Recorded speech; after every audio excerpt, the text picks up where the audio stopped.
Welcome everyone, and thank you for joining us for CureSMA's first career panel webinar series. This is Jessica with CureSMA's Family Support Department, and we're so excited to kick off this series tonight. This new program will provide opportunities to hear from others in the community who will share their own career experiences, advice, and ideas.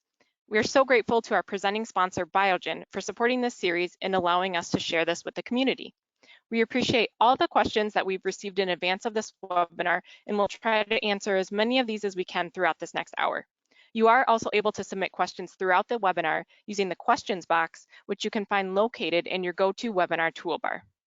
Please note that all lines will remain muted during the webinar other than for the speakers.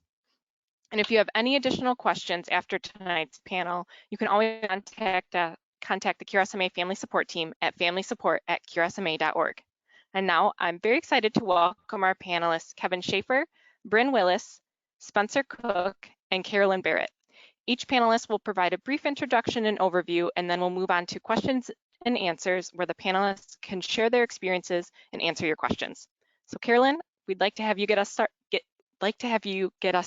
started tonight. Excuse me. Awesome, thank you. Thanks to CureSMA and Biogen for hosting tonight. I'm so excited to be here chatting with everyone. My name is Carolyn Barrett.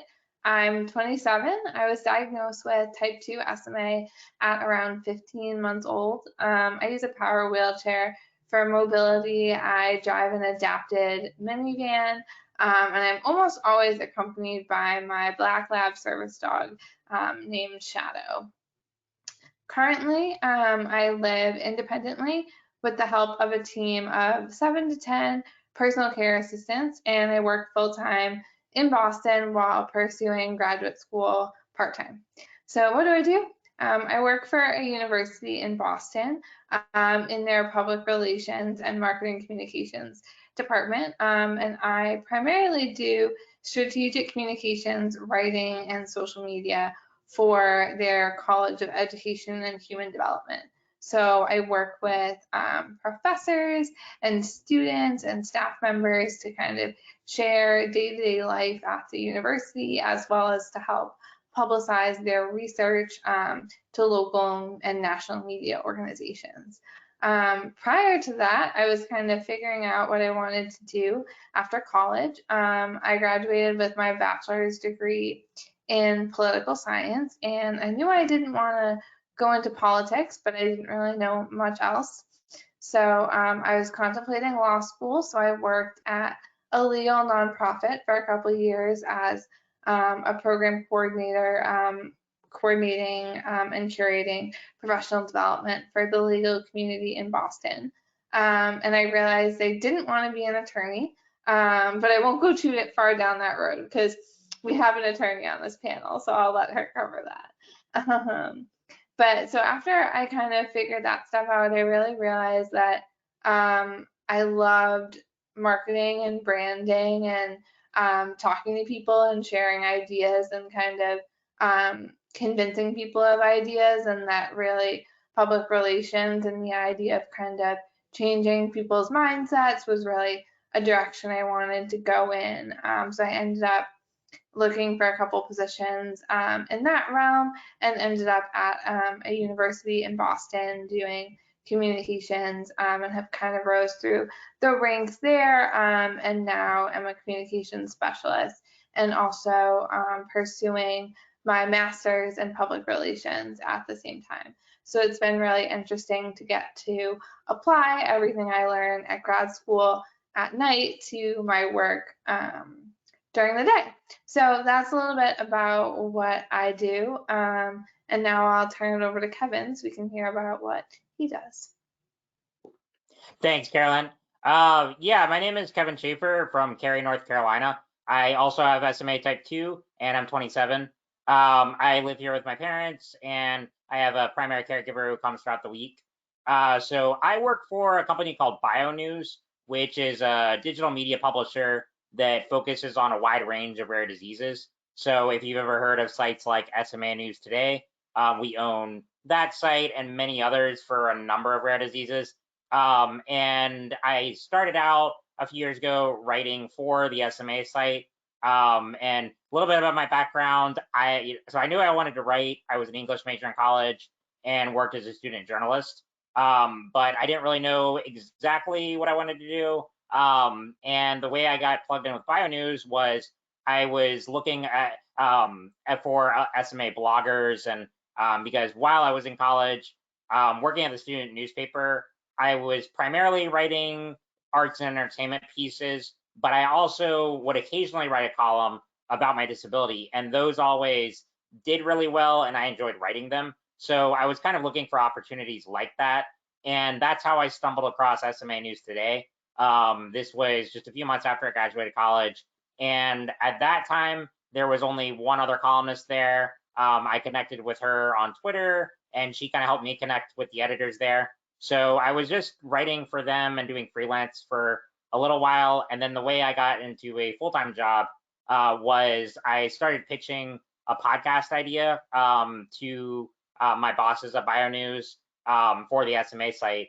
And I had some experience podcasting at that point, and it was something I was passionate about, and I wanted to leverage that with my roots in the SMA community. So I pitched a podcast about where I would interview different people in the community, and they loved the idea, and that's what led me into a full-time role of helping develop multimedia content, and eventually that led to my position now, which is director of forums. So I oversee all of our patient and caregiver forums for our various sites, in addition to still doing the podcast and other multimedia work.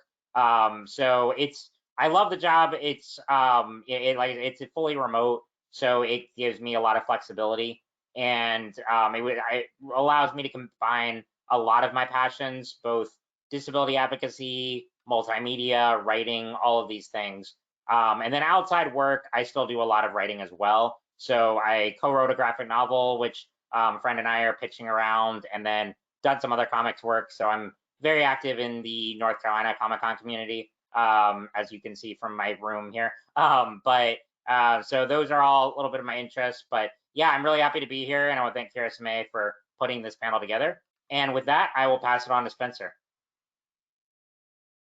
Cool. Hi, I'm Spencer. I'm 34. I live in Austin, Texas, with a couple of caregivers and my fiance. And yeah, I started working. I studied architecture at the University of Texas here in Austin, and I worked in that field for a few years afterwards for one of my professors, and it was fun and it was good, and I really loved the education and the work, but it was really, really difficult physically. It was a very demanding job. Um, all my other coworkers stayed very late every night, and they didn't have a problem with me going home. They made it abundantly clear, but it still didn't feel good, you know.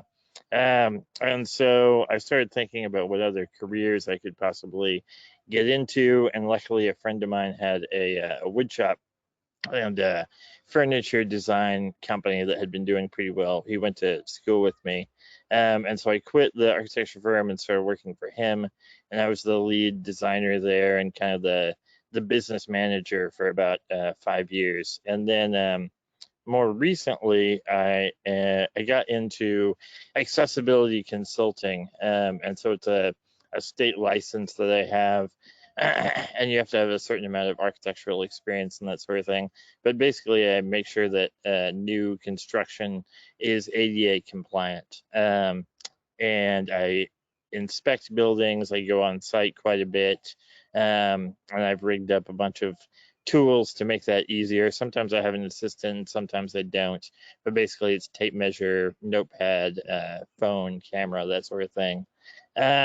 And that's going pretty well. I own my own business that I'm always trying to grow, which is difficult, but it's going all right. And then most recently, a lot of my caregivers over the years have been filmmakers for whatever reason. There's a pretty healthy film community here in Austin. And so they kind of introduced the idea of making movies to me. But I recently got a grant from the Austin Film Society to make a short film that's kind of about disability and my life in a rough kind of way. It's kind of about the worst version of me. And and it's going really well. And so that's quite a career shift, to say the least.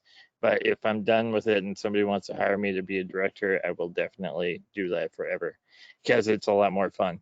And anyways, that's it. And thanks to QSMA and Biogen for putting us on. It's exciting to hear from other people with SMA who are leading careers. So here is Brynne. Awesome. Thank you, Spencer, and tough acts to follow. Wow.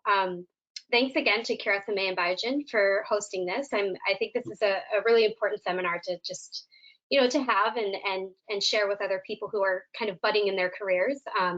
So a little bit about me. I am currently living in Cleveland, Ohio. I am 28 years old, and the best way to describe my career journey is that I'm just a professional student at this point. I've just accepted it. So when in my undergrad, I guess I'm also a little bit of a late bloomer when it comes to my career ambitions. So I'll attempt to kind of walk you through my very windy career journey. So when I was younger, I got my bachelor's in family science because I was very interested in just the psychology and sociology of child development. Really was kind of my focus. As it turns out, you can't really do anything with a bachelor's in family science. So I was like, well, I might as well just go not know what I want to do with my life at Disney. So that's what I did for a year. And I worked as an intern at the college Disney program for about a year.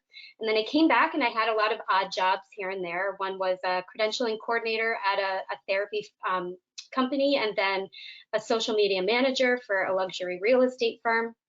And then ultimately, I accepted a position at Johns Hopkins Hospital as a pediatric neurology coordinator. And then that's where I really just got to know the families in the clinic. I would just sit with them, and I kind of understood my experience growing up as a disability there's a lot of commonality with my experience being raised with SMA and other people being raised with other impairments. And so I got very interested with, plunging further into the psychology and sociology of disability, because I felt like in the mental health world, that was really a neglected area. Like mental health for people with disabilities was very siloed. So I decided while I was working at the hospital to get my degree in clinical mental health, and I was going to specialize in chronically ill families. And about a year into that position and that experience, Spinraza was approved. And since I was working in the pediatric neurology division, they kind of looked to me to become a program developer for that particular therapy. And so since I had built such good relationships with the families there, and I also have SMA, I couldn't say no to that kind of project. And so that was kind of what latched me onto my current career path, because that experience really opened up my eyes to how important rare disease therapies and encouraging rare disease therapies on the market really are, but how also in the same way, this is a very neglected field in the pharmaceutical industry. And so I wouldn't say neglected, but it's getting more developed. And so I became very fascinated with both the legal side of drug development with regulatory restrictions and all of that, and just the legal structure of drug development, but then also kind of the business side of market access. How can we make these drugs more accessible to people who really need them? And so I knew I had to end my position at Hopkins because I had to finish out a year-long internship at a mental health behavioral health firm or company for a year. So I had to end that position, and then I did consulting for a year for Avexis, which is now fully acquired by Novartis, for their upcoming, it was upcoming at the time, Zolgensma. So I worked with them on a contracting basis as a consultant for about a year.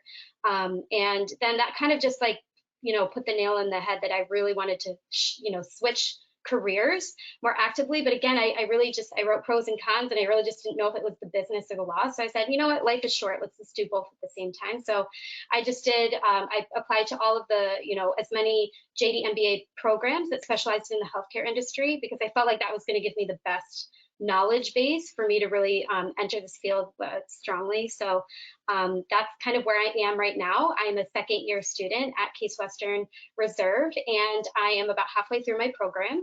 And so I'm, that's kind of my windy path. I have a lot of kind of odd experiences, but I'm happy to help share those experiences for people who want to know more about how to navigate internships or accommodations or disclosure. So, and also just hear from the other panelists because they have amazing and very unique experiences as well. And with that, I will hand it off to Colleen. Thank you so much. Thank you, everybody. Thanks to Brynne, Spencer, Kevin, and Carolyn for sharing your stories with us. Hi, everyone. This is Colleen McCarthy O'Toole with CareSMA's Family Support Department. And for the rest of the night, we are going to go over some questions that have come in from some of our attendees. Some of these were sent in advance and some have come through the chat system. So our first question is about the interview process and looking for a job. And the first question is, do you disclose your disability at or before your interview? I don't know if we want to go ahead and just start, if we want to start with Kevin, we can go on to Spencer, Brynne, and Carolyn kind of in order, and anybody jump in or just say pass if you don't want to answer. That works. Yeah, I could start this one off. I have a pretty unconventional like way of how I got to my career because, like I mentioned in my intro, the way I got my job at BioNews was more through pursuing myself and like talking to my bosses and pitching ideas, and then that's when they kind of created a position for me. So I really haven't done an interview since the last time was in college when I interviewed for a tutor position part-time.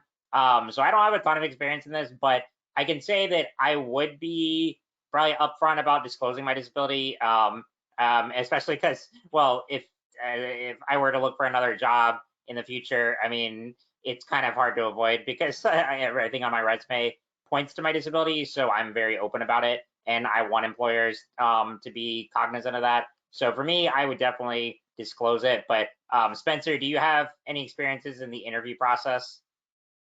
Also kind of limited. Basically everybody I've worked for, I've had some sort of prior relationship with. So they're familiar with me and familiar with my needs. I have interviewed a couple of times, and I think my only advice is, to be as open and upfront from the very beginning as you possibly can be, within your comfort, I guess.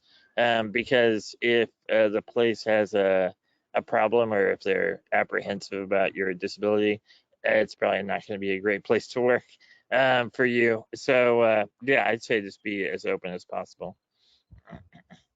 I think, and those are really good points. I will be honest, this is like the most grueling process to me in terms of employment, because I am ambulatory, but I do have my own like unique, very nuanced physical limitations that really come out in if people are perceptive, like getting in and out of a chair, or if there's long distance walking or something like that. I remember there was one interview that I had with a law firm, and they had a process of, they were like, oh, we'll take you out to lunch. There's a great place that is a few blocks down the road. And that just gave me paralyzing anxiety, because all of those little nuanced, walking up and down stairs or curbs, or, your mind just kind of goes crazy with what could go wrong, and having your disability be seen without them knowing about it ahead of time. So my biggest advice for this is to really utilize your own judgment. I have done everything from not disclosing at all, to disclosing everything before the interview, to disclosing everything in the interview, to not saying anything and just showing up in my scooter and just winging it and seeing how they would respond.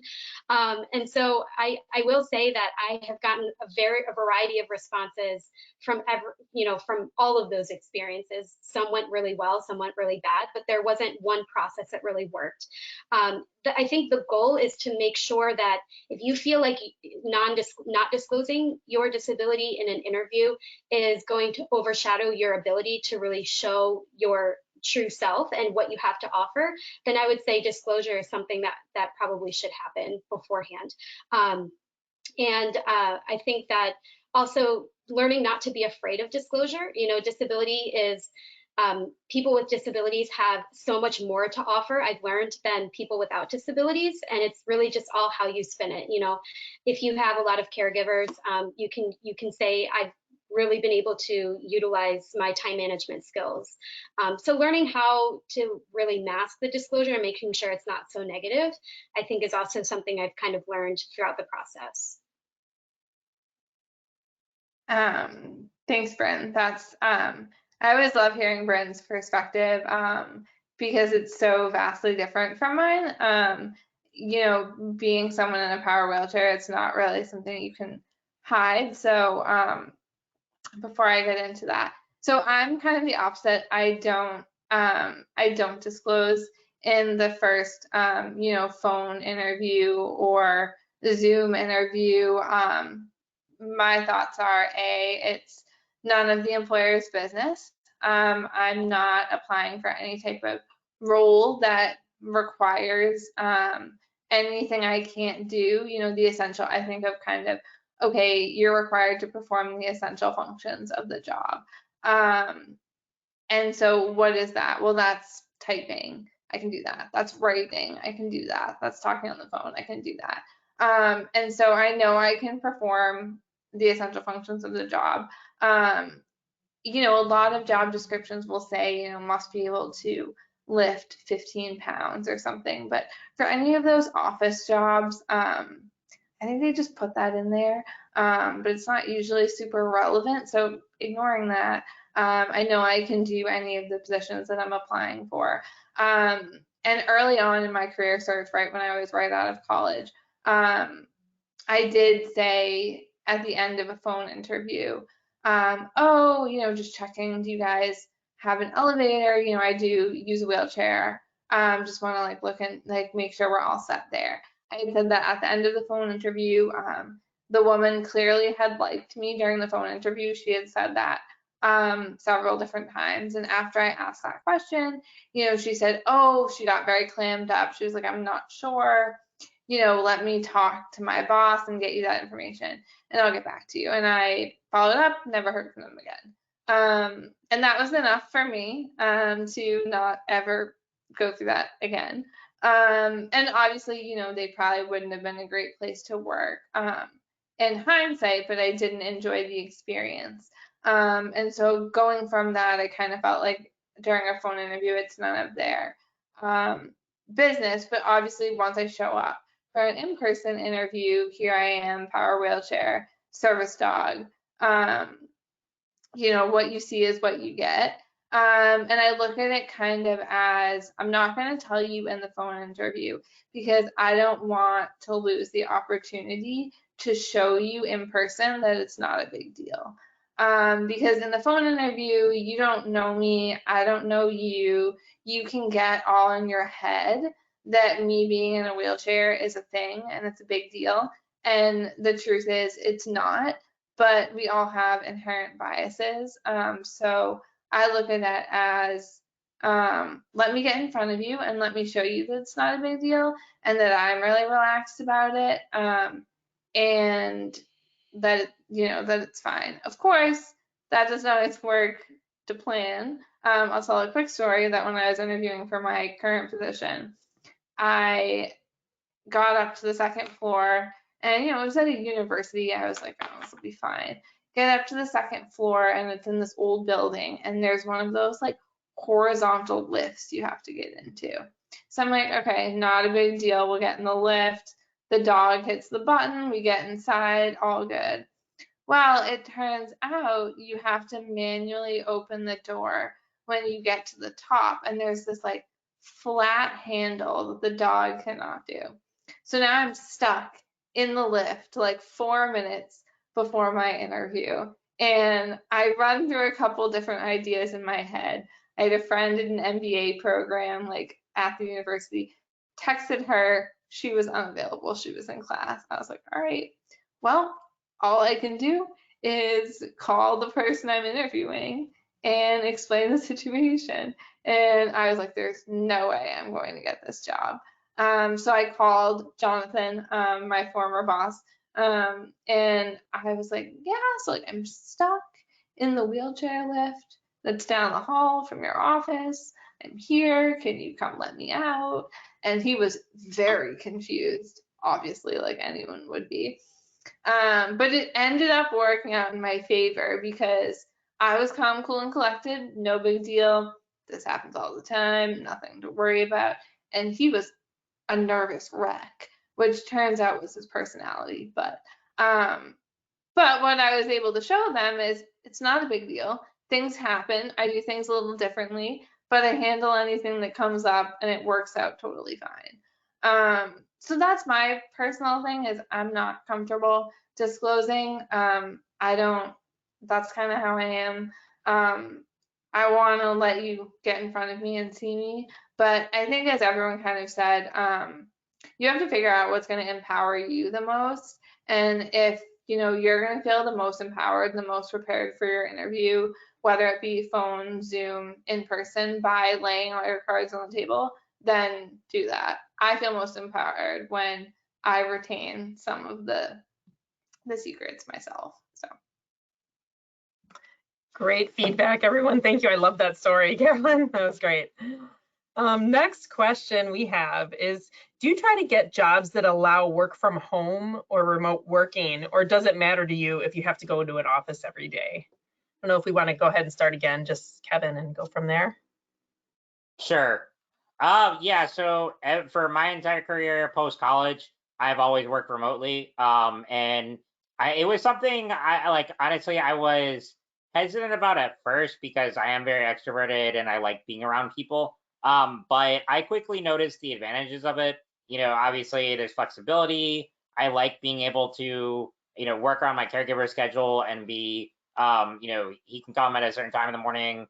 I still have plenty of time to get ready, and there's obviously no commute, and so it saves a lot of time.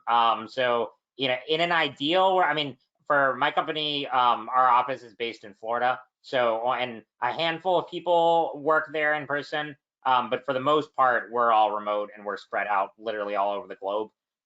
So there are huge pros and cons, and I think you really just have to determine what's best for you.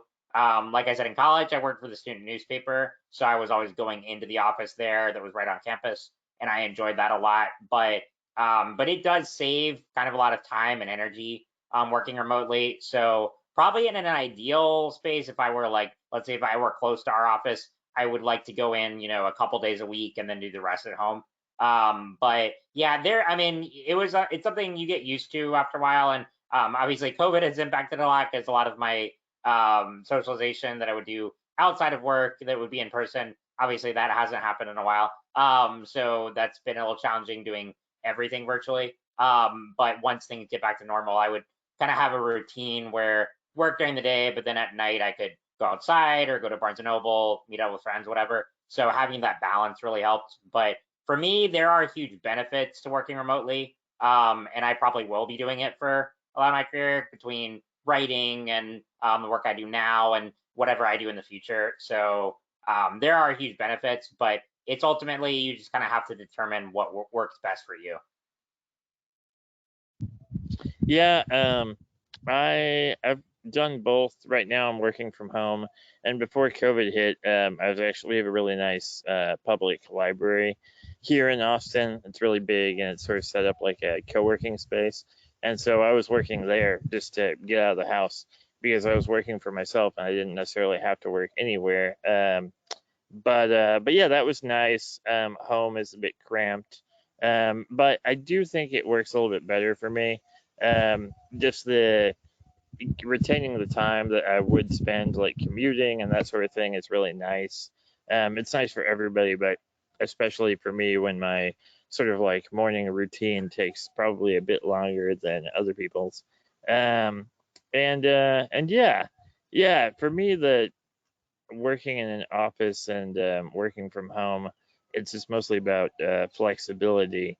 The like 9 to 5 thing is just difficult for me to work, because I have lots of doctor's appointments and I have to coordinate with my attendant care, and just all the stuff that kind of tends to get in the way, that for me in the past made working from an office kind of difficult. But yeah, I think it can totally work either way. Currently, I'm working from home and I'm enjoying it. I think pre-COVID, if you had asked me if I could have a job working from home, I would have been like, yeah, that's living the dream, right? But much like Kevin, I have found out I'm way too extroverted to be with me, myself, and I for 24/7. And so I think I realized in going to school and working from home this entire year, I've realized the importance, for me personally, the importance of going to an in-person office, not just for, you know, the personality reasons, but also because it has taught me in the variety of jobs that I've had to really learn how to handle my own disability in a normal life setting. You know, my goal for me was to never let my disability kind of impact or dictate, you know, what I did during the day, or limit my aspect of success that I wanted in my life. And so even though it's uncomfortable, it has taught me how to talk and deal with my disability with other people in a normal work setting. And through that, I have really been able to kind of achieve that level of independence that I have set out for myself since I was pretty much diagnosed with SMA. So that's my personal goal. I know that that's not the same for everyone. If you feel like working from home does save you in the commute and allows you actually to work more because you're able to save time, then that's, you know, it's really defining what independence really looks like for you. Yeah, super similar to what Brynne said. I think I previously, pre-COVID, I worked from home like 1 day a week, which I thought was like living the dream. And I think it's really nice to have the flexibility to work from home a couple days a week. It's definitely not something that would prevent me from applying to a job. I enjoy, you know, almost, I could basically pair what Brynne just said. I really enjoy, you know, having a place to go, not just for like the social interaction, but also because it does force me to like know how to talk about my needs in a professional manner, and also just how to, it's another kind of way to organize your life. I enjoy being in an office. But it has been nice working from home. It's definitely, it's a different experience. I think going forward, I'll be looking for positions that offer kind of a mix of both. And I think a lot of people with and without disabilities will be doing that as well. I have a couple friends in their 20s who don't have disabilities who never want to work in an office again after COVID. So we'll see what the future holds for all of us. But I like working from home, but I also think I need to be in the office at some point. Great feedback. Thank you. So our next question is, how do you cope with fatigue from working 40 hours a week? And obviously that would be worse if you were in the office as well. Kevin, you want to go ahead and start again? Sure. Yeah, like one thing I know we talk a lot about the SMA community, because I've been on Spinraza for the past few years and it works great, but you know, like when you get closer to an injection, we call it like Spinraza slump, and that's when I get a lot of fatigue then. So yeah, there are different ways to manage it. I think for me, it does help a lot that I work at a very inclusive company, that I'm one of many disabled employees on staff. Like just on management alone, there are 2 other wheelchair users and then several others with various chronic illnesses. So that helps a lot that there's the understanding. And yeah, I mean, it's a lot of, even working remotely, you can still get worn out. And so you just have to kind of pace yourself and know when you need time to take a break. And like I said, because of the work I do, and like we're all in different time zones and stuff, like I can have a pretty flexible schedule. Granted, there are weeks where I'm pretty like bombarded with conference calls and meetings and whatnot. But for other days where I have more flexibility, you know, it's okay to take breaks. And so like for me, what usually works is like I work a lot in the mornings, and then after lunch, depending on what I like my schedule's like, but usually I'll have some downtime in the afternoon. So if I'm really tired, then it helps just to even like kind of like lay back in my chair and rest for a little bit, or like take a break and a snack, something like that. And you know, like I said, because our company is very inclusive and we have many other people in the same boat, they totally respect our needs. And so when you need to take a break, you just do. And yeah, so it's a lot of just knowing your own needs and making sure to pace yourself. But yeah, I can say that's what would be one of the challenges if I were in an office full time. I think I would deal with fatigue more. And so having the flexibility at home helps a lot in that regard. But yeah, it's just take breaks when you need to, and I think your employer, that's part of why it's so important to find a company or an employer that is really understanding and accommodating, when they know that you'll still get everything done you need to and perform well, but sometimes you are going to be fatigued and you need to take care of yourself. And as long as you have an employer who understands that and teammates who do, it makes a world of difference. Yeah, yeah, totally. I agree that having coworkers and everything that are understanding definitely helps. For me, like I said in the intro, um, fatigue was kind of a big challenge for me, especially in the beginning of my career. And yeah, architecture, especially where I was working, was just a really, it was just really intense. And it's people who expect to work really long hours, and if you have a big project and a big deadline, it was like 8 to 8 some nights, and I just couldn't hack it, and they were super understanding, and they were super gracious about the whole thing. They never raised their eyebrows at me once. But it was still like I still felt pressure because I felt like I wasn't I don't know, like holding up my end of the deal for my coworkers, like I saw them working really hard, and I just didn't like that feeling, no matter how gracious they were, it was just like, ugh, I had to get out of there. And so that's actually why I started working for my friend. And it was sort of a known thing between us. Like it was whenever we were talking about me coming to work for him, part of that discussion was, me saying like, look, I'm having a really hard time over there. You think I could like take it easy for a while and design some furniture? And it actually worked out really well for both of us. Um, the business grew a lot while I was there, and yeah, it ended up being a really mutually beneficial thing. And I'm very grateful for having had that experience. And now the way I deal with fatigue is, yeah, just owning my own business. And there's a lot to do all the time, but I have the flexibility and the ability to pace myself, and it just, yeah, it really helps. Yeah. I can definitely relate to Spencer and what he recently just said. I think before I was on Spinraza, when I was working at Hopkins, those were very physically taxing days. They were very, I was essentially working like a full-time job, a part-time job, and going to school part-time. And so they were packed days, and running around the hospital too, and here, to clinic and back to the office and stuff like that. And so I definitely felt the fatigue really play a factor, but I've always been raised with the assumption on myself that I never wanted my disability to get in the way of my performance. And so resting for me is it's a concept that A, I'm not very good at resting, but B, I've had to learn how to do that. And it was kind of a mindset change of, you sleeping in an extra hour because you had a physically taxing day the day before, or you taking a nap, or you doing this, or, going out to your car and eating lunch with no one around and just like resting and taking a nap.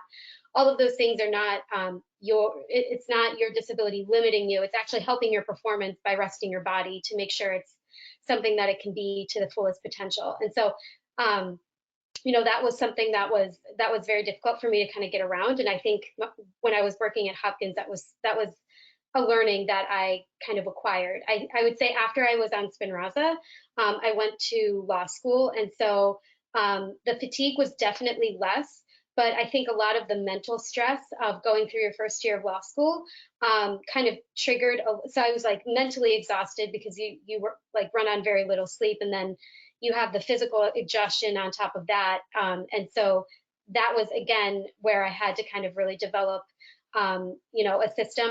My biggest advice is that if you are someone who wants to go into something like that and you have SMA, like law school or, a rigorous graduate program, I would definitely build that into accommodations for yourself. of, program that in with DSS, that if you need to take a class off just to rest because you have that fatigue, that you already have that built in, and that's an accommodation for you. That's something I didn't have. My professors were very understanding. If I needed a day or if I needed to sleep in a little bit, just because I was very communicative of my needs. But just in case you don't have someone who isn't accommodating, make sure that you have that built into your DSS accommodations. That's probably my biggest advice.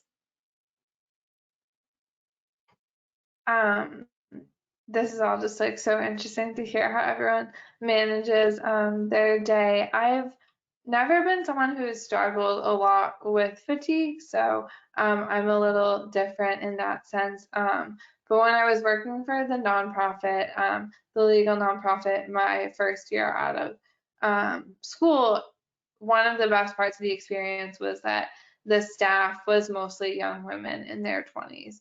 And so we would go out a lot. We would do big events. We would run big conferences, like big fundraisers and things, and then everyone would go out until all hours. And I never wanted to miss out on that, but it was really hard for me to then still have time to go home, shower when my PCA was coming, kind of do all the things that I needed to do and go out with my coworkers. And so it was kind of learning how to manage my time outside of the workday and still be social with my coworkers, kind of, saying to people, okay, do we think we're going out after this thing on Thursday, and talking about it openly on Tuesday, and, people knowing that I wanted to come, but I also need to plan. So just kind of, again, communicating your needs with everyone around you and saying, okay, if I'm going to be out on Thursday, then this is what I need to do Wednesday to prepare, and this is what I probably won't be able to do Friday afterwards. And so kind of finding that balance of doing what you either like need or want to do, along with like the responsibilities that you have at home, and also like knowing your limitations. I was always the first one to go home. And when I was new and, wanted my coworkers to like me and think I was, able to do everything that they were able to do, that was something that really stressed me out. But also, there are things I need to do a little differently than everyone else, and I can still kind of partake and things. So it's all about, finding your balance and really knowing yourself going in and knowing what you're going to be able to do, and biting off things incrementally. I think like in my first month of work, I never, did any of the social things because I was so tired every day, and I like couldn't handle more than just going home, getting up and going to work. And then, things got easier, and I built my stamina. And I think now that's something I'm gonna have to rebuild again, because now like the littlest thing makes me tired because I never leave my apartment. So yeah. That's great. Thank you all so much. We have many questions actually on something that Brynne had talked about on workplace accommodations. So we've received several questions on this. One is, how have you managed your accommodations in your professions? What were some of the accommodations that you received, and how did you ask for them? Have you ever been denied accommodations? So I don't know if you each want to go through and just talk more about accommodations. You want to go ahead, Kevin? Okay. Because go ahead. If you don't mind, so one of the things I've had to learn how to talk about in a professional way is needing like a changing table at work to be able to go to the bathroom. And for the longest time, I could not wrap my head around how to like request that, how to talk about it in a normal way. And it was something, it's an awkward thing to talk about. And so I got very comfortable talking about how I need a mat.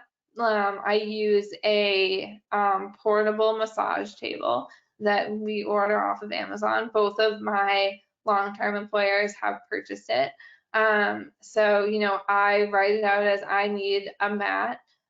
Here's a couple links of things that work for me in order to like access using the restroom. And people don't usually ask, but sometimes they do. And, you kind of explain it as, well, I need help transferring onto the bathroom with the help of one of my assistants. And that's why I kind of need that accommodation.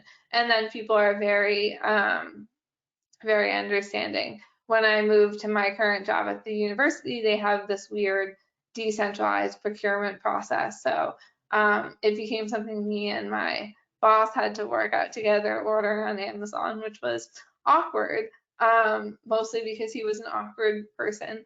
And then facilities came and put the mat together, which I could have just done myself, me and my assistant, but turned into this whole thing of, what is this massage table for? And so now I've talked to a lot of different people about my massage table. And then because I work at a university and weird things happen with college students, someone stole the mat from the bathroom. So that became this whole thing.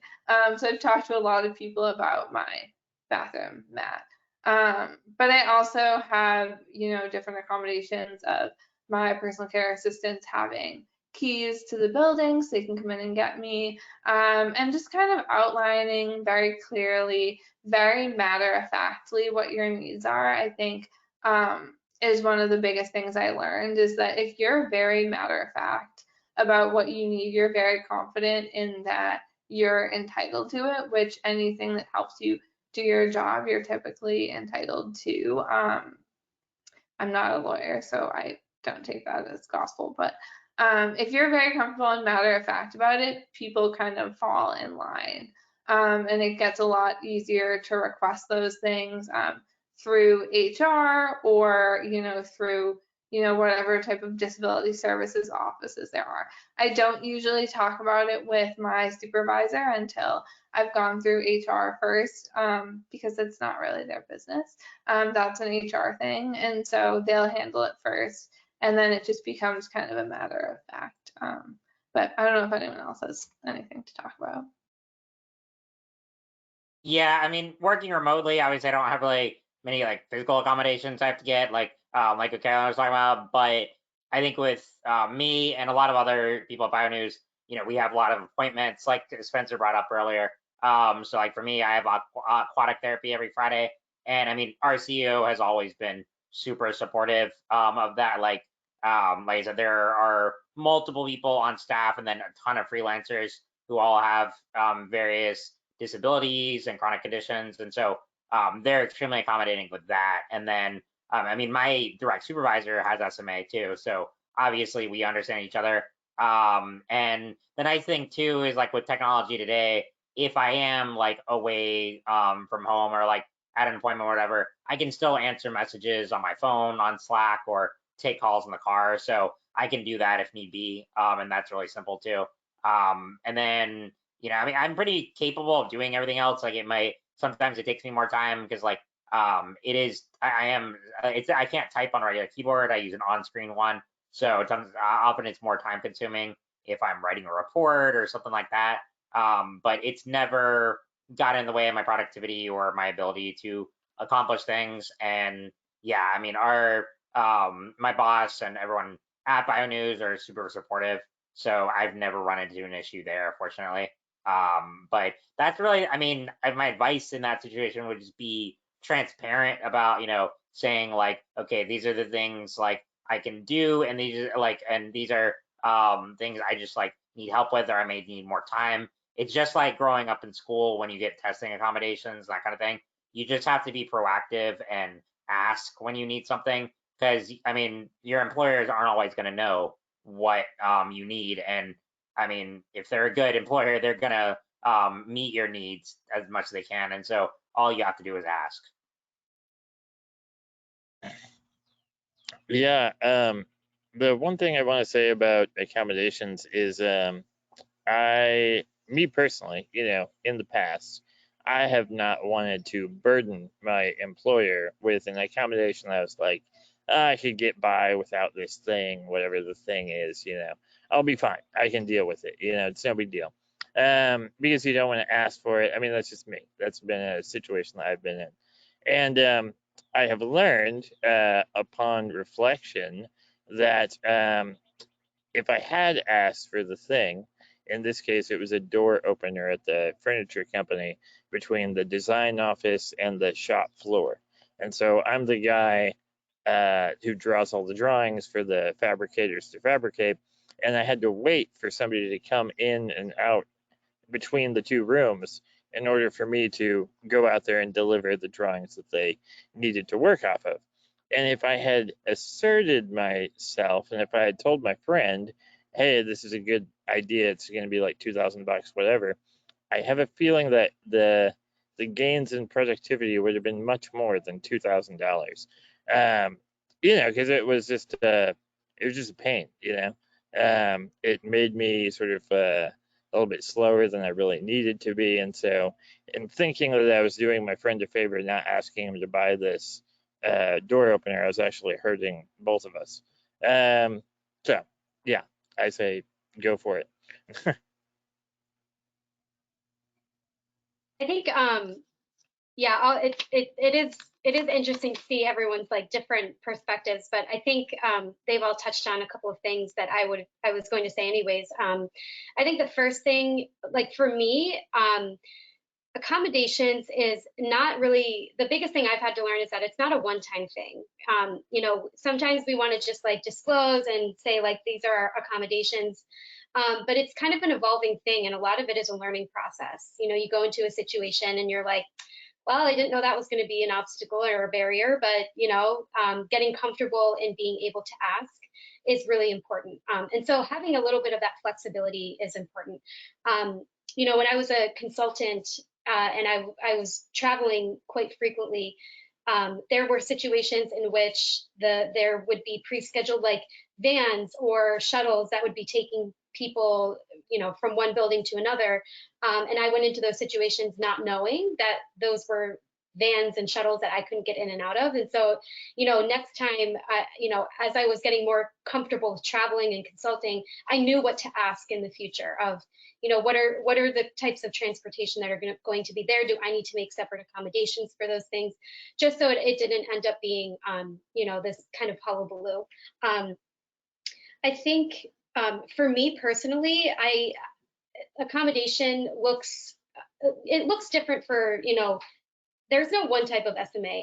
It's like my saying, SMA is so different and unique for everyone. But for me, the types of accommodations are, if I were to be in a work setting and there were chairs that were really difficult to get in and out of, say it was like in an office setting with a slick floor and a rolly chair. Well, that's just accommodation that will not work for me. And so, going in and saying, even if it's at the interview process and just, being aware of what kind of accommodations you would have going into that situation so you know what to get and ask for, I think is important. And then also for me, parking, like close parking, a lot of the places I've worked have been in the city, and cities are awful with parking typically. So, being very bullish on that point of close parking and what that looks like. I've had, places where they've had to carve out or make a handicap spot so that I could park very close to the door, because it's not only just for walking, it's also for safety. If I'm walking late at night by myself, I'm not someone who can just run away or like fight someone off. So it's also, some of that safety aspect as well. But I think also Spencer really touched on the aspect of reasonableness. And I don't know if this is like the law school coming in out in me, but knowing your rights about what accommodations can and should look like. There are protections for you, but there are also protections for the employer as well. So I think before you even make your ask, try to figure out, is this a reasonable accommodation? If I'm asking them to install an elevator so I can get up to the second floor and work, that's an unreasonable accommodation, right? Because that's going to cost them a massive amount of of capital to really put in that. So again, just know your rights, like look into that aspect before you really make that hard ask to see, is this a reasonable accommodation or is this some sort of compromise I can come with my employer? Great, thank you all so much. Great answers. Another question is, how do you manage caregivers during your workday? And how do you create a system of personal caregiver assistance that can fit in your work life and with your work life? I don't know if anybody wants to jump in on that. I could say, like, I mean, I was different experience here too, working from home, but like for me, my caregiver gets me up in the morning, gets me set up, and then he's gone during the day, comes back at night. So I'm here with my mom, who is also 3 days a week. She takes care of my niece and nephew. So I mean, really, the only main things I need help with during the day are getting lunch, and then just little things here throughout the day, like maybe moving my hand or something like that. So it's easy enough from there, working from home, and I can just text her whenever I need something. But yeah, I'm curious to hear from others, like what experiences are like in the workplace. Like my only accommodation, I mean, my only experience in this would be, like I said, in college when I was working for the student newspaper. I joked that my friends there knew like my needs better than anyone else at the time, because they would help me with like getting dinner, all that. And that's when my arm strength was declining a lot. I should probably mention that too. I like Brynne was saying, how all SMA is very different. I have very limited arm strength, and I use a Jayco robotic arm, which has transformed my independence a lot. But I remember in college, that was a big thing, was I had to rely on friends constantly for especially help with meals and that kind of thing. Yeah, that would be a big thing for me. But I'm curious to hear from others what it's like if you've had caregivers in an office space or anything like that. Yeah, Yeah, I had. Oh, oh, sorry. go ahead. Go ahead. Go ahead. No, go ahead, Spencer. All right. I'm pretty quick. I've had some caregivers actually come into the workplace. Very rarely. Most of the time, I rely on the coworkers to really kind of do a lot of stuff. And I found over the years that they definitely don't seem to begrudge me. If anything, they sort of like helping pretty often, I guess. And yeah. I mean, sometimes they've offered to do things like, I had like the person who was going to come help me use the restroom couldn't come that day, and it only happened a couple times in my entire work history. But my coworkers, I knew them well enough by that point that they knew that this was an issue, and they're like, "Do you want us to help you?" I'm like, "No, no, no, no, no, like, please, no." But it was nice to know that they were willing to do that, I guess. And yeah, I mean, just leaning on the people around me, has been my solution, basically. Yeah, I mean, similarly, I've always had PCAs coming into my workspace. When I hire my PCAs, I make it very clear that, even if you're not applying for a shift, that, even if you're applying for a weekend shift, you at some point may be coming into the office with me, and these are my expectations, of how you're going to behave when we're around my coworkers or clients or whoever. And we kind of talk through what it means, like how I want you to talk about me and what we're doing and going to the bathroom or things like that. And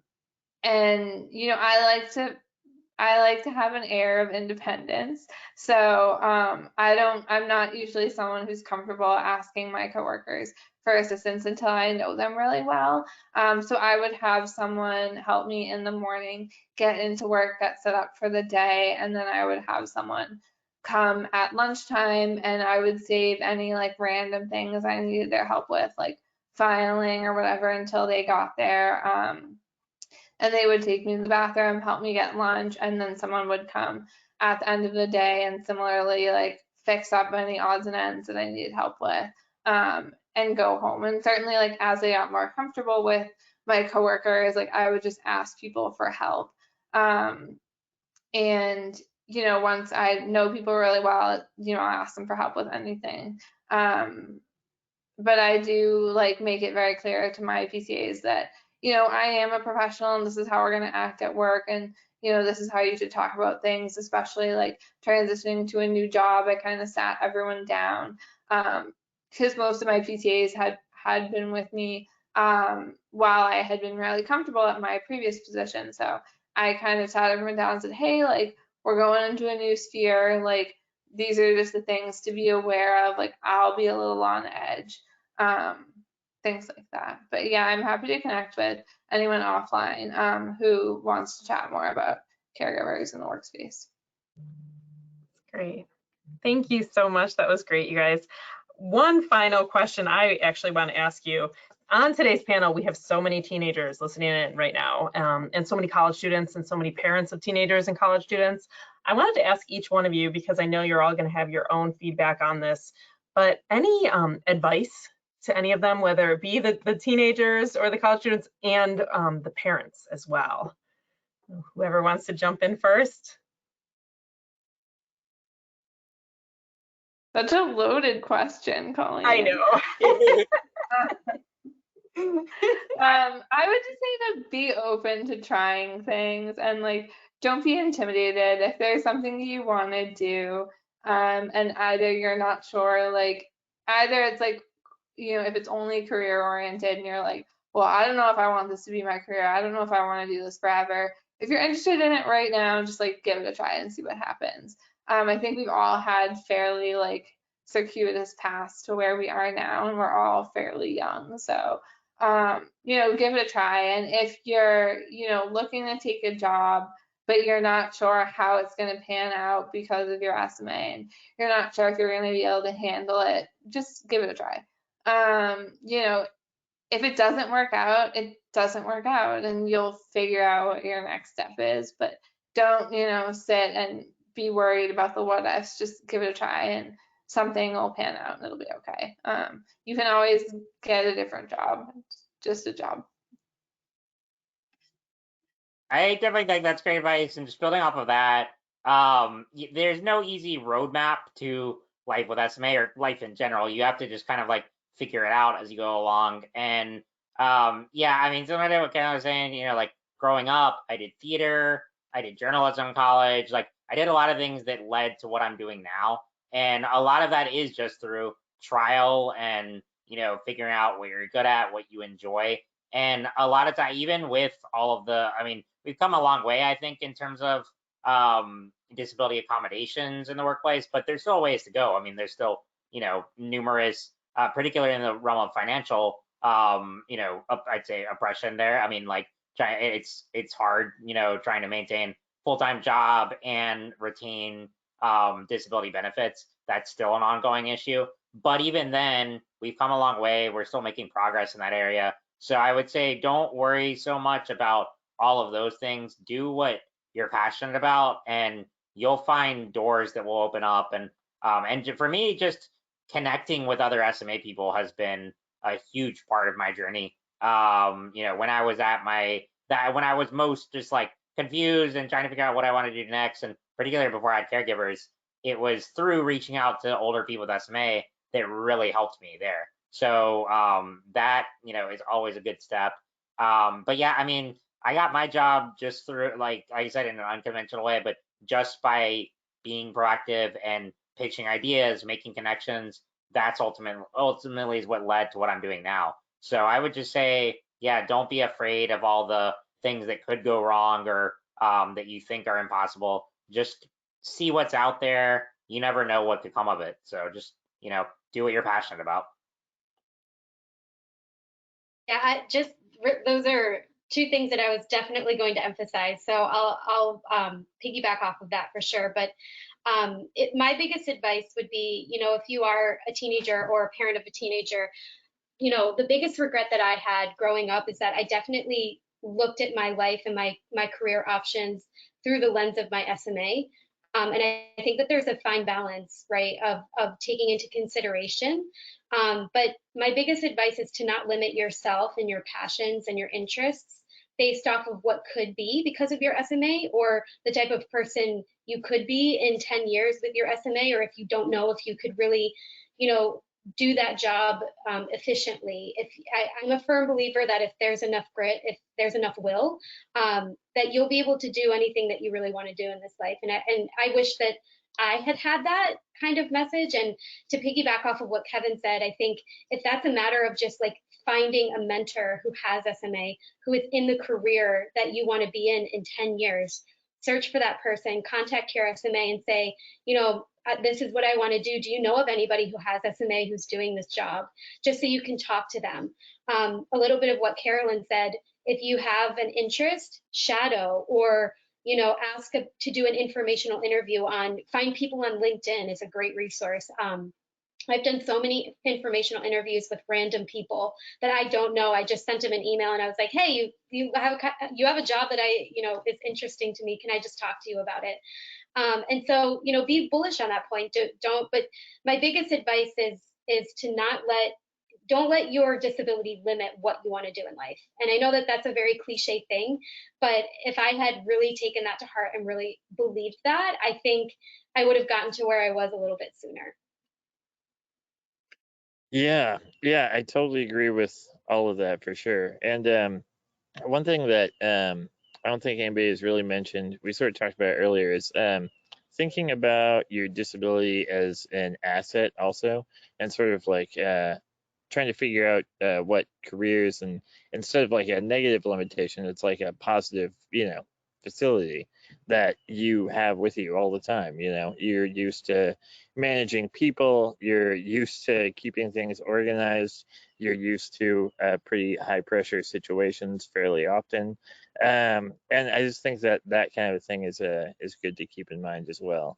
My first work experiences in high school and early college and right after, they were really hard, but they were really, really fantastic because they helped me exercise the muscle of just like getting out there, and just like being in a work environment was a really, really healthy thing for me. And also exercising the asking muscle, and being comfortable with who you are and what your needs are. There's really nothing better than having to ask effective strangers for stuff that you need, and that's it. Great. Thank you so much again, Kevin, Brynne, Carolyn, and Spencer for sharing tonight, and as well as taking the time to answer all these great questions.